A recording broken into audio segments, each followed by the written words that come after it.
देखिए, इस टॉपिक में हम लोग अभी डिस्कस करेंगे लाग्रांजेस इंटरपोलेशन फॉर्मूले के बारे में।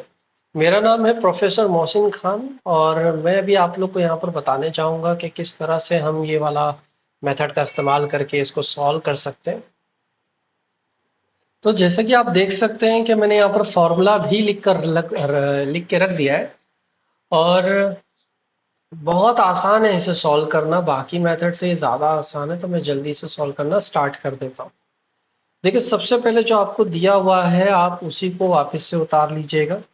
मैं फिलहाल उतारने के बजाय डायरेक्टली यहीं से वैल्यू पिक करने जा रहा हूँ। हमको जो चीज़ ढूंढनी है वो है 301। हमको जो चीज़ ढूंढनी है वो है 301, यहाँ पे दिया हुआ। ओके, अब चलिए एक एक करके इन सारी चीज़ों को फॉर्मूले के अंदर डालते हैं।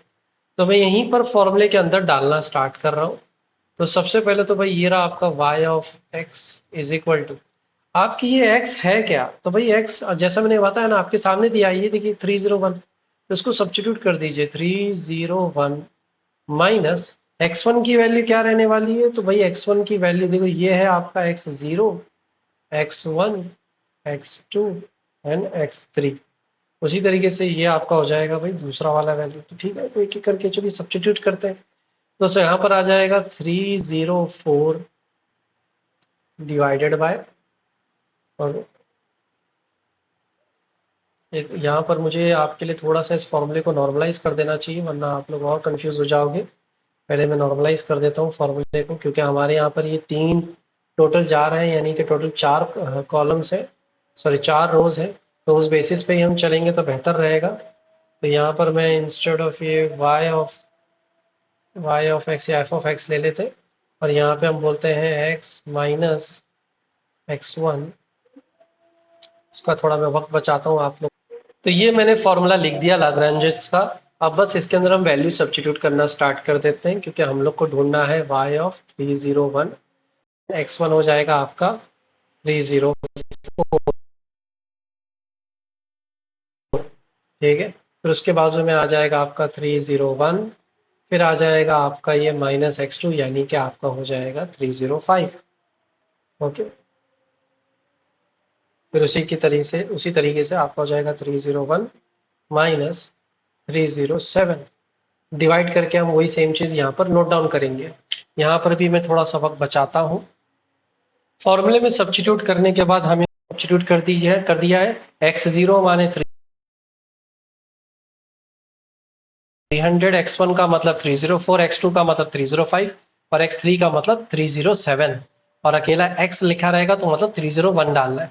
सारी की सारी वैल्यू यहाँ पर सब्स्टिट्यूट कर दी गई है। ठीक, कैलकुलेटर में इसको सिंप्लीफाई करने के बाद हमें कैलकुलेटर की भी वैसे ज़रूरत नहीं है। अगर आप देखेंगे तो 301 माइनस 304 कितना बचता है? -3 बचेगा।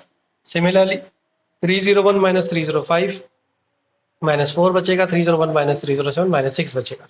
वाइस वर्सा नीचे को भी सॉल्व करेंगे तो इतना ही बचने वाला है। बाजू वाला मल्टीप्लिकेशन को एज इट इज उतार दिया, और इसी तरीके से सबको उतारने के बाद सॉल्व कर इतना सिंप्लीफाई करने के बाद इसको और फर्दर सिंप्लीफाई करते हैं। तो फर्दर सिंप्लीफाई अगर हम करेंगे तो कितना मिलेगा, मैं वो भी यहाँ पर आपको लिख के बता ही देता हूँ। जैसे कि 3 4 12, 12 6 हो जाएगा आपका 72 माइनस 140,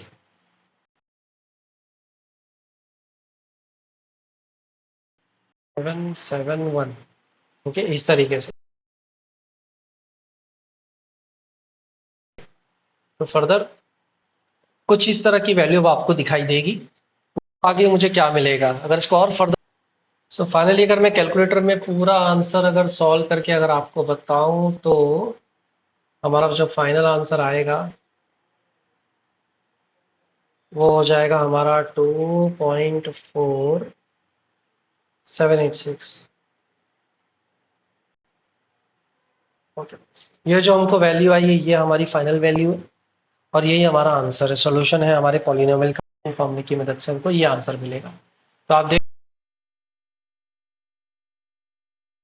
सकते हैं बड़ा सिंपल था। अब देखिए एक बार फिर से लास्ट में डिस्कस करते हुए चलते हैं कि आपको जो टेबल दिया रहेगा ये आपका x0, x1, x2, x3 हो सकता है टेबल कल को आपको 5 और 7 तक मिले, तो फॉर्मूले को भी आपको वैसे ही घसीटना है। अगर फॉर्मूले को भी आप देखोगे तो x minus x1, x minus x2, x minus x3, दूसरे में क्या रहेगा x minus x0, x minus x2, x minus. Simple सा फॉर्मूला है भाई, जहाँ पे x1 x0 x0 यहाँ पर जरा फॉर्मूले को याद करना आप अच्छे से एक बार सीख लीजिए।